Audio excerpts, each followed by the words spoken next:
இது உண்மைதானா என்ற சந்தேகம் வரும். அப்படி ஒரு மனநிலையில்தான் அவர் இருந்தார். Are you sure? நிஜமாவே நீங்க மேஜர் சிவா தானா என்று கேட்க அவருடைய குரலில் மகிழ்ச்சி தெளிவாக தெரிந்தது. Yes captain, it's me. Siva லேசான புன்னகையோடு கூறினார். 3 வருடத்திற்கு முன் அவர்களுடைய டீம் ஒன்றாக சேர்ந்து செய்த ஆபரேஷன்ஸின் காட்சிகள் அவருக்கு கண்ணெதிரே ஓட ஆரம்பித்தது. மேஜர், எப்படி இருக்கீங்க? எப்போ திரும்பி வரீங்க? நீங்க ஏன் இங்க இருந்து போனீங்க? அவருடைய கேள்விகள் அடுக்கடுக்காக வந்தது. பல வருடமாக அவருக்குள் தேக்கி வைத்திருந்த கேள்விகளை எல்லாம் கொட்டி தீர்த்து விட்டார். கேப்டன், இதெல்லாம் இப்போ தேவையில்லாத கொஸ்டின்ஸ். நான் ஒரு முக்கியமான விஷயம் கேட்க தான் உங்களுக்கு கால் பண்ணேன் என்றான். அப்சல்யூட்லி மேஜர், ஜஸ்ட் ஆர்டர் பண்ணுங்க என்றார் ஷரத். உங்களுக்கு லிட்டில் சாம்ப் ஞாபகம் இருக்கா என்றான் சிவா. ஓ, எப்படி மறக்க முடியும்? உங்களுக்கு பிடிச்ச விஷயமாச்சு என்று பதில் சொன்னார். இந்த மாசம் 28ஆம் தேதி ஈவினிங் சென்னையில் இருக்க பிளாசா ஹோட்டலுக்கு லிட்டில் சாம்பை கூட்டிட்டு வந்துருங்க என்றான் சிவா. ஓகே மேஜர், ஏதாவது ஸ்பெஷல் மிஷனா என்று கேட்க, இல்ல, நான் ஒருத்தருக்கு கிஃப்ட் பண்ணணும் என்று சொல்ல ஷரத் சில வினாடிகள் அமைதியாக இருந்தார். பிறகு சாஃப்டான டோனில், ஆர் யூ ஷுவர்? நிஜமாவே லிட்டில் சாம்பை கிஃப்ட் பண்ண போறீங்களா? உங்களுக்கு ரொம்ப பிடிச்ச விஷயத்த, உங்க உயிரை விட அதிகமா நீங்க நேசிச்ச ஒரு விஷயத்த ஏன் இன்னொருத்தருக்கு கிஃப்ட் பண்றீங்க என்று நம்ப முடியாமல் கேட்டார். 28ஆம் தேதி இங்க வந்துருங்க, நான் எல்லாத்தையும் நேர்ல சொல்றேன் என்றான் சிவா. மேஜர், நீங்க சீக்கிரமா திரும்பி வருவீங்கன்னு நாங்க எதிர்பார்த்துட்டு இருக்கோம். அத பத்தி என்று இழுக்க, அஃப்கோர்ஸ் நான் சீக்கிரம் திரும்பி வருவேன், பட்டாலியனுக்கு சொல்லிடுங்க என்று சொல்லிவிட்டு அவன் இணைப்பை துண்டித்தான். சிவாவின் கடைசி வார்த்தைகளை கேட்ட ஷரத் சந்தோஷத்தில் துள்ளி குதித்தார். மேஜர் சிவா ஏன் திரும்பி வராரு? லிட்டில் சாம்பை கிஃப்ட் கொடுக்க என்ன காரணம் என்று யோசித்தார். ஆனால் இதற்கெல்லாம் பதில் தெரிந்து கொள்ள வேண்டும் என்றால் 28ஆம் தேதி வரை காத்திருக்கத்தான் வேண்டும் என்று அவருக்கு தெரியும். அதனால் செல்போனை பாக்கெட்டில் வைத்துவிட்டு ஜன்னலை நோக்கி வேகமாக நடந்தார். அவரது டீம் வெளியில் கிரவுண்டில் பிராக்டிஸ் பண்ணி கொண்டிருந்தார்கள். அவருடைய பார்வை அவருடைய கம்பானியன்ஸ் மீது விழுந்தது. ஷரத்தை பார்க்கும்போதே அவர் எவ்வளவு சந்தோஷமாக இருக்கிறார் என்பது அவர் முகத்திலேயே தெரிந்தது. ஒரு செகண்ட் கூட தாமதிக்காமல் அவர் கிரவுண்டை நோக்கி ஓடினார். அவர் வேகமாக ஓடி வருவதை பார்த்த அங்கே பிராக்டிஸ் பண்ணி கொண்டிருந்த சோல்ஜர்ஸ் எல்லோரும் கன்ஃபியூஸ் ஆகிவிட்டார்கள். அவரது நடையில் உற்சாகமும் கண்களில் ஒரு பிரகாசமும் தெரிந்தது. அவருடைய புன்னகைக்கு பின்னால் ஏதோ ஒரு பெரிய செய்தி மறைந்திருந்தது. அது என்ன செய்தி என்று எல்லோருடைய மனதிலும் பல கேள்விகள் ஓட ஆரம்பித்தது. திடீரென அவர் இவ்வளவு ஹாப்பியாக இருக்க காரணம் என்ன என்று யோசித்தார்கள். ஷரத் அங்கே வந்தவுடன் எல்லோரும் அவரை சூழ்ந்து கொண்டு அவருடைய பதிலுக்காக காத்திருந்தார்கள். ஆழமாக மூச்சு வாங்கிய ஷரத் மூச்சு வாங்கியபடியே, மேஜர் சிவா ரிட்டர்ன்ஸ் என்று உற்சாகத்தோடு சொல்ல, அடுத்த கணமே எல்லோரும் சந்தோஷமாக கத்தி கூச்சலிட்டார்கள். எல்லோருடைய முகத்திலும் புன்னகை பரவியது.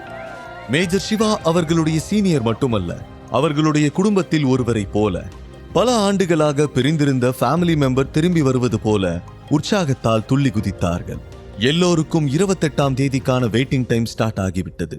அவர்கள் சிவாவுக்காக காத்து கொண்டிருக்கும் அதே நேரத்தில் ஒரு மிடில் ஏஜ்டு பர்சன் மும்பையின் ஐ ப்ரொஃபைல் கிளப் ஒன்றுக்குள் நுழைந்தார். அவருடைய கூர்மையான பார்வை அந்த இடத்தையே ஸ்கேன் செய்தது.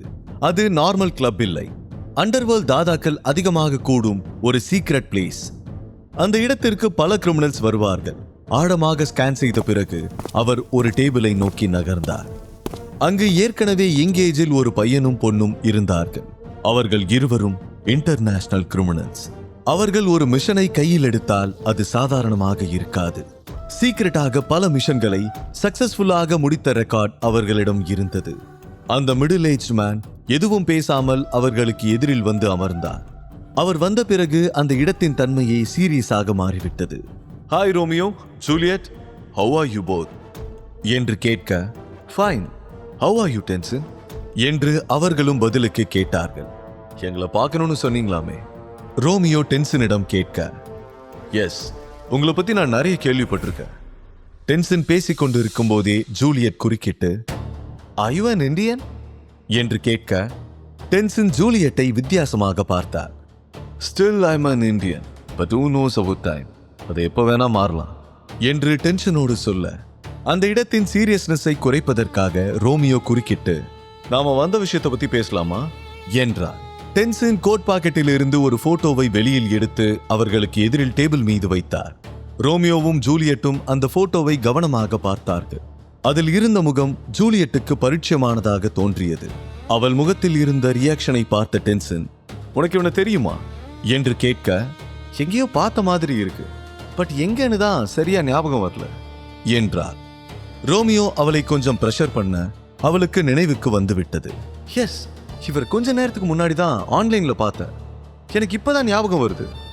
ஆன்லைன்ல பெட்டிங் லிங்க் ஒன்னு வைரலா போயிட்டு இருக்கு என்றார். ஜூலியட்டின் வார்த்தைகளை கேட்ட டென்சன் தன்னுடைய ஷர்ட் பாக்கெட்டில் இருந்து ஒரு கட்டு பணத்தை எடுத்தார். இது உங்க அட்வான்ஸ், எனக்கு அவனோட டெட் பாடி வேணும் என்று சொல்லிவிட்டு அதை டேபிள் மீது வைத்து முன்னோக்கி நகர்த்தினார். எனக்கு ஒரு விஷயம் தான் புரியல, எதுக்காக ஒரு சாதாரண ஆளை கொல்றதுக்கு இவ்ளோ பணம் கொடுக்குறீங்க? அதான் டவுட்டா இருக்கு. ஜூலியட் சந்தேக கண்களோடு டென்சனை பார்த்தார். நீ ஏதோ தப்பா புரிஞ்சுக்கிட்டு பேசுற, அவன் சாதாரண ஆள் இல்ல, அவனை அடிக்கிறது அவ்வளோ ஈஸி இல்ல. உனக்கு IEQ பத்தி தெரியுமா? இவன் தான் அதோட ஹெட் என்று சொல்ல ஜூலியட் ஆச்சரியத்தோடு, பட் அவன் ரிட்டையர் ஆகி 3 இயர்ஸ் ஆயிடுச்சே என்று கேட்க டென்ஷனோடு, அது எப்படி உனக்கு தெரியும் என்றார். He got a mission. Past 2 இயர்ஸா ரோமியோ அந்த டீம்ல தான் அன்அஃபிஷியல் மெம்பரா இருக்காரு. கேப்டன் சரத் கிட்ட சீக்ரெட் இன்ஃபார்மரா ஒர்க் பண்ணிட்டு இருக்காரு. ரோமியோ அவரோட நம்பிக்கையான ஆளு, அப்படிதான் இவனை பத்தி எங்களுக்கு தெரியும். நீங்க எதுக்காக அவனை கொல்லணும்னு நினைக்கிறீங்க? மறுபடியும் பார்ட்டியில ஏதாவது அட்டாக் நடக்க போகுதா என்று கேட்டாள் ஜூலியட்.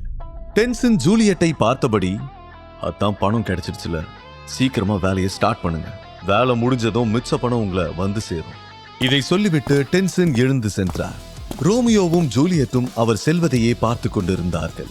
ஜூலியட்டின் கேள்விக்கு இன்னும் டென்சனிடமிருந்து பதில் கிடைக்கவில்லை. மறுபடியும் பார்டர்ல ஏதோ அட்டாக் நடக்க போகுதுன்னு தான் நினைக்கிறேன் என்றார். அதுக்கு நாம என்ன பண்ண முடியும்?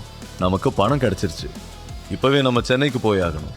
ரோமியோ பணத்தை எண்ணிக்கொண்டே சொன்னார். அவர்கள் இருவரும் சென்னைக்கு கிளம்ப பிளான் செய்தார்கள். பார்டரில் மிகப்பெரிய அட்டாக் நடக்க போவதால் அதில் சிவா தலையிடக்கூடாது என்பதற்காக டென்சன் இன்டர்நேஷனல் கிரிமினல்ஸான ரோமியோவையும் ஜூலியட்டையும் இறக்கியிருந்தார். இருவரும் சிவாவின் கதையை முடிக்க சென்னைக்கு புறப்பட பிளான் செய்தனர். அதே நேரம் சிவா கேப்டன் ஷரத்துக்கு கால் செய்து மீண்டும் அவன் கம்பேக் கொடுக்க போவதாக சொன்னார். அதை கேட்டு ஷரத்தும் அவருடைய டீமும் மிகவும் உற்சாகமாகிவிட்டார்கள். சிவா ஷரத்திடம் பேசி முடித்துவிட்டு ரூமை விட்டு வெளியே வரும்போது அவந்திகா அங்கே இருக்கவில்லை. கடந்த சில நாட்களாக அவந்திகாவுக்கு தொடர்ந்து பல பிரச்சனைகள் நடந்ததால் சிவா அவளை நினைத்து மிகவும் கவலைப்பட்டார். அவந்திகா, அவந்திகா! அவன் பலமுறை அவள் பெயரை சொல்லி சத்தமாக கூப்பிட்டு பார்த்தான். ஆனால் எந்த ரெஸ்பான்ஸும் இருக்கவில்லை. அவனுடைய பார்வை அவந்திகாவின் ரூமை நோக்கி சென்றது. அவந்திகாவின் ரூமில் இருந்து தண்ணீர் கொட்டும் சத்தம் கேட்டது. அருகில் சென்று பார்க்கும்போது பாத்ரூம் டோர் க்ளோஸ் ஆகி இருந்தது. அதனால் அவள் பாத்ரூமில் இருப்பதாக நினைத்த சிவா நிம்மதியாக சோஃபாவில் வந்து அமர்ந்தான். அப்போது அவள் கார்டனில் இருந்து நடந்து வருவதை பார்த்தவுடன் சிவா ஷாக் ஆகிவிட்டான். அவனுக்குள் ஏதோ ஒரு சந்தேகம் தோன்றியது. அவந்திகா இங்க இருக்கானா?